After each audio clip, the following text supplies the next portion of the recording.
Hey everyone, and welcome. Today, we're diving deep into a training method that might just be the secret weapon you've been looking for, zone to training. Now, if you're anything like I used to be, you might think that the harder you push, the better the results. But what if I told you that slowing down could actually be the key to unlocking incredible endurance and sustained energy? Think about those days when you feel completely drained, even after a good workout. Or maybe you're struggling to keep up during your regular activities. Zone to Training offers a different approach, a way to build a solid foundation that benefits both your daily life and your fitness goals. At its core, Zone to Training is all about exercising at a low to moderate intensity, the kind where you can actually hold a conversation without gasping for air. It might sound easy, right? But trust me, there's some real magic happening under the hood. To really understand Zone 2, let's zoom out for a second and look at the bigger picture of exercise intensity. Experts often talk about 5 different heart rate zones, kind of like gears in a car, ranging from super easy to pushing your absolute limits. Zone 2 sits in that comfortable, light intensity range, typically between 60% and 70% of your maximum heart rate. Now, what's so special about this particular zone? Well, when you're exercising at this level, your body is doing some pretty cool things. It's primarily relying on your aerobic energy system, which is like a super efficient engine that loves to burn fat for fuel. And because you're not pushing too hard, your body has a steady supply of oxygen to make this happen. Think of it like this: Zone 2 workouts are fueled by your body's natural fat reserves.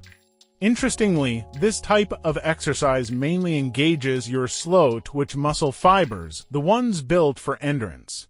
These fibers are packed with tiny powerhouses called mitochondria, which are crucial for long-lasting energy, and the best part, you're not building up a lot of lactic acid in your muscles in Zone 2, which means you can keep going for longer without that burning, fatigued feeling. So, what are the real-world benefits of consistently training in Zone 2? Buckle up because there are quite a few. One of the most significant is the incredible boost it gives to your mitochondria. Remember those tiny powerhouses? Zone 2 training actually encourages your body to create more of them and makes the existing ones work more efficiently.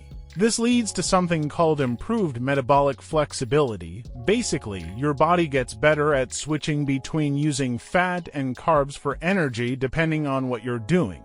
And because mitochondria are so vital for energy production, improving their function through Zone 2 training has some serious health perks. We're talking potentially lowering your risk of things like metabolic syndrome, type 2 diabetes, and even cardiovascular issues. If weight management is a goal, Zone 2 is your friend. It's super effective at helping your body burn fat. Because you have that consistent oxygen supply, your body can efficiently break down fat for energy. Plus, it helps your body save those precious glycogen stores for when you really need them during higher intensity activities. But the benefits don't stop there. Zone 2 training is fantastic for your heart and overall cardiovascular health. It improves your aerobic capacity, how efficiently your body uses oxygen. It also enhances blood flow and increases the tiny blood vessels in your muscles, making sure they get all the oxygen and nutrients they need while whisking away waste. Over time, it even strengthens your heart muscle, making it more efficient at pumping blood. Interestingly, incorporating Zone 2 into your routine can even help you recover faster from those tougher workouts by promoting blood flow and reducing muscle soreness. And it's not just about the physical. Zone 2 has been shown to boost your mood and reduce stress. Plus, because it's lower intensity, it's gentler on your joints, potentially lowering your risk of injury. So, how do you figure out your personal Zone 2? There are a few ways. The most common is to estimate your maximum heart rate by subtracting your age from 220. Then, your Zone 2 range is typically 60% to 70% of that number. A slightly more personalized method is the Carvenan method, which takes your resting heart rate into account. You'll need to know your maximum heart rate and your resting heart rate, the number of times your heart beats per minute when you're completely at rest, like first thing in the morning. You then calculate your heart rate reserve and use that to find your zone to range. For the most precise measurement, you could undergo lactate threshold testing, often done in a lab. This helps pinpoint the exact heart rate where your body starts producing more lactate than it can clear, and zone 2 typically falls below this point. But don't worry if you don't have access to lab testing. A really simple and practical way to gauge your zone 2 is the talk test. While exercising, you should be able to comfortably hold a conversation. If you're struggling to speak in full sentences, you're likely above zone 2. Now for the fun part. What kind of exercises can you do in zone 2? The options are plentiful. Brisk walking is a fantastic starting point. Just pick up the pace to where you can still chat but feel your heart rate increase. You can even add a weighted backpack to increase the intensity. That's called rucking. If you enjoy running, easy jogging is another excellent choice. Remember, it should feel easy and allow you to maintain a conversation. Cycling, whether indoors or outdoors, is a low-impact way to train in zone 2. Just keep a consistent pace and moderate effort. Swimming is another great low-impact option. Steady-paced laps are key here. Other effective zone 2 exercises include rowing and using an elliptical machine. Even hiking, especially on varied terrain, can be a fantastic way to get your zone 2 in. So, how much zone 2 should you aim for? For each session, try to get in at least 30 to 45 minutes to really see those benefits. Ideally, longer durations, like an hour or 2, can be even better, especially if you're training for endurance events. As for how often, aiming for 2 for zone 2 sessions per week is a good starting point. Listen to your body and adjust based on your fitness level and goals. As you get fitter, you can gradually increase the duration or frequency of your workouts.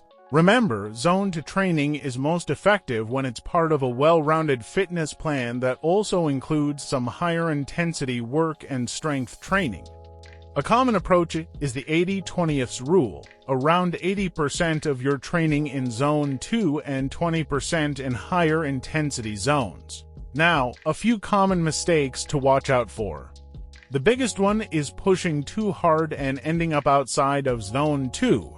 Remember, the goal here is sustained, moderate effort. Use a heart rate monitor or the talk test to stay in the right zone. Consistency is also key. Sporadic zone 2 workouts won't give you the same benefits as regular sessions. And don't forget to listen to your body and track your progress. The science is clear. Zone 2 training is a powerful tool.